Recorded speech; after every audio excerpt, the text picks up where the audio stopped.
Hello everyone, welcome to RS3 classes. Student, हम लोग भारत के भूगोल की क्लास कर रहे हैं। आज का टॉपिक हमारा है चट्टानों का प्रैक्टिस हम लोग करेंगे। इसके पहले हम लोग चट्टान का पूरा टॉपिक पढ़ चुके थे, तो जिसने नहीं पढ़ा होगा वो जाकर पढ़ लीजिएगा। और जब तक स्टूडेंट देखिए, जब तक आप लोग कितना भी कोई भी टॉपिक पढ़ लीजिए 2-4 बार, जब तक उसका प्रैक्टिस नहीं करेंगे तब तक ये नहीं समझ में आएगा कि प्रश्न कैसे बनता है, एग्ज़ाम में कैसे प्रश्न पूछता है। तो इसीलिए प्रैक्टिस मोस्ट इम्पॉर्टेंट है। तो चलिए हम लोग स्टार्ट करते हैं। पहला प्रश्न क्या है? आग्नेय चट्टानों के संदर्भ में निम्न कथनों पर विचार कीजिए। तो आग्नेय चट्टानों के बारे में आप सभी को बताना है। तो इसका पहला क्या है कि इसे जनक चट्टान के नाम से जाना जाता है। और दूसरा क्या है, इन चट्टानों पर रासायनिक अपक्षय का गंभीर प्रभाव पड़ता है। और तीसरा क्या है, इनका निर्माण ज्वालामुखी से निकले मैग्मा से होता है। तो ऑप्शन नंबर 1 और 3 सही हो जाएगा, लेकिन 2 गलत हो जाएगा। तो इसका आंसर क्या हो जाएगा? ऑप्शन नंबर सी सही हो जाएगा। ये सब आग्नेय चट्टानों के बारे में इसका आंसर है। आगे देखते हैं हम लोग, आग्नेय चट्टान के संदर्भ में कौन सा कथन असत्य है। तो ये क्रिस्टलीय तथा अक्रिस्टलीय दोनों होते हैं। इनमें पानी का प्रवेश बहुत कम होता है और इन चट्टानों में कई बहुमूल्य खनिज पाए जाते हैं। और चौथा क्या है कि इनमें जीवाश्मों की पर्याप्त मात्रा पाई जाती है। तो ये चौथा जो ऑप्शन है डी वाला, ये गलत है। और बाकी ये क्रिस्टलीय तथा अक्रिस्टलीय दोनों होते हैं। इनमें पानी का प्रवेश बहुत कम होता है। इन चट्टानों में कई बहुमूल्य खनिज पाए जाते हैं। यानी तीनों सही है, लेकिन चौथा जो है वो गलत है। आगे देखते हैं हम लोग, नीचे दिए गए युग्मों में से कौन सा सुमेलित नहीं है और हाँ है। ये परीक्षा में ज़रूर आप सबको नोटिस करना है। तो देखते हैं, मौलिक चट्टान और रूपांतरित चट्टान। तो ग्रेनाइट, इसका रूपांतरित क्या है? शिस्ट। और स्लेट, इसका रूपांतरित क्या है? फाइलाइट। और चूना पत्थर, इसका रूपांतरित क्या है? संगमरमर। और गैम्ब्रो, इसका रूपांतरित क्या है? सरपेंटाइन। तो ग्रेनाइट का शिस्ट नहीं होगा, इसका नीस हो जाएगा, नीस रूपांतरित। और बाकी ये सब सही है।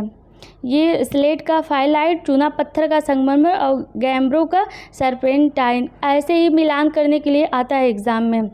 आगे देखते हैं, निम्न में से किस चट्टान में जीवाश्म का अभाव पाया जाता है। तो किस में पाया जाता है? बेसाल्ट चट्टानों में जीवाश्म का अभाव पाया जाता है। निम्नलिखित में से किस चट्टान के अपक्षय से उपजाऊ काली मिट्टी बनती है। तो किसके अपक्षय से बनती है काली मिट्टी उपजाऊ? तो बेसाल्ट चट्टानों से बनती है। ग्रेनाइट किस प्रकार की चट्टानों का उदाहरण है। तो ग्रेनाइट पाताली आग्नेय चट्टानें हैं। ग्रेनाइट क्या है? पाताली आग्नेय चट्टानें हैं। आगे देखते हैं, निम्न में से कौन मध्यवर्ती आग्नेय चट्टान का उदाहरण नहीं है। तो कौन सा नहीं है? गैम्ब्रो नहीं है। बाकी लैकोलिथ ये है, डाइक और फैकोलिथ ये भी है। बाह्य आग्नेय चट्टान के संदर्भ में निम्न कथनों पर विचार कीजिए। तो इस पे बताइए, बेसाल्टिक चट्टान इसका प्रमुख उदाहरण है। बाह्य आग्नेय चट्टान की बात की जा रही है। और दूसरा क्या है, ये चट्टानें प्रायः क्रिस्टलीय होती हैं।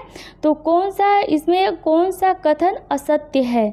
तो कौन सा कथन असत्य है? ये बेसाल्टिक चट्टान इसका प्रमुख उदाहरण है। बाह्य चट्टान का इसका प्रमुख उदाहरण क्या है? बेसाल्टिक चट्टान। और ये चट्टानें प्रायः क्रिस्टलीय होती हैं। तो ये गलत है, यानी ऑप्शन नंबर बी सही हो जाएगा। आगे देखते हैं हम लोग, निम्नलिखित में से किस चट्टान में अपरदन की क्रिया अपेक्षाकृत मंद गति से होता है। तो किसमें मंद गति होता है अपक्षन की क्रिया, मतलब अपेक्षाकृत मंद गति से होता है। तो ग्रेनाइट में चट्टान में अपरदन की क्रिया मंद गति से होता है ग्रेनाइट में। आगे देखते हैं हम लोग, सूची 1 को सूची 2 से मिलान करना है। तो अम्लीय मैग्मा, तो इसका क्या हो जाएगा? अम्लीय मैग्मा का हो जाएगा ग्रेनाइट। अम्लीय मैग्मा का क्या हो जाएगा, ग्रेनाइट हो जाएगा।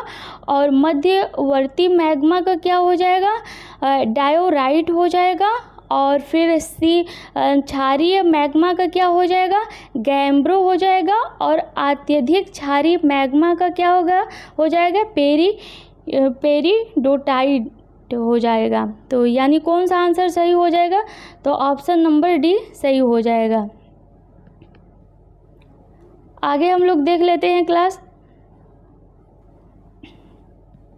निम्नलिखित में से कौन रासायनिक रूप से निर्मित अवसादी चट्टान का उदाहरण है, तो कौन सा है रासायनिक अवसादी चट्टान का उदाहरण, तो हेलाइट, ये अवसादी चट्टान का उदाहरण है, हेलाइट। अवसादी चट्टानों के संदर्भ में निम्न कथनों पर विचार करें, तो पृथ्वी के अवसादी चट्टानों के बारे में पूछा जा रहा है। पृथ्वी के भूपृष्ठ के लगभग 3/4 भाग पर अवसादी चट्टानें पाई जाती हैं। और दूसरा क्या है, दूसरा देख लेते हैं, भूपृष्ठ की बनावट में इसका योगदान केवल 5% ही है। तो कौन सा आंसर सही हो जाएगा अवसादी चट्टानों के बारे में, तो पृथ्वी के भूपृष्ठ के लगभग 3/4 भाग पर अवसादी चट्टानें पाई जाती हैं। और भूपृष्ठ की बनावट में इसका योगदान कितना है, 5% है। तो दोनों सही हो जाएगा, ऑप्शन नंबर सी सही हो जाएगा। आगे देखते हैं, लोयस उदाहरण है, तो लोयस किसका उदाहरण है, रूपांतरित संरचना का उदाहरण है लोयस। नीस व एम्फीबोलाइट या शिस्ट किस चट्टान का रूपांतरण है, तो किस चट्टान का रूपांतरण है, आग्नेय चट्टान का। जानवरों, वनस्पतियों एवं सूक्ष्म जीवों का अवशेषण किस प्रकार की चट्टानों में पाई जाती हैं, तो किस में पाई जाती है, अवसादी चट्टानों में पाई जाती हैं। निम्नलिखित में से कौन सी चट्टानें प्राथमिक चट्टानों के अंतर्गत आती हैं, तो कौन कौन सी चट्टानें प्राथमिक चट्टानों के अंतर्गत आती है, तो ग्रेनाइट हो गया, बेसाल्ट हो गया और पेरिडोटिट हो गया। तो ये तीनों प्राथमिक चट्टानों के अंतर्गत आती हैं। और स्टूडेंट, आप लोगों को चट्टानों का क्रम भी पता होना चाहिए। तो सबसे पहले कौन सी चट्टान आई, तो आर्कियन क्रम की चट्टानें आई। सबसे पहले आर्कियन क्रम की चट्टान, फिर धारवाड़ क्रम की चट्टान, और फिर उसके बाद कुड़प्पा क्रम की चट्टान और विंध्यन। मैं ये टॉपिक पढ़ाई हूँ इसके पहले, आप लोग उसे ज़रूर 1 से 2 बार ज़रूर देख लीजिएगा, जिससे आप सभी को सारे क्वेश्चन क्लियर हो जाएंगे। तो स्टूडेंट, आप सबको मेरी क्लास पसंद आए तो लाइक, सब्सक्राइब, शेयर ज़रूर करिएगा। धन्यवाद।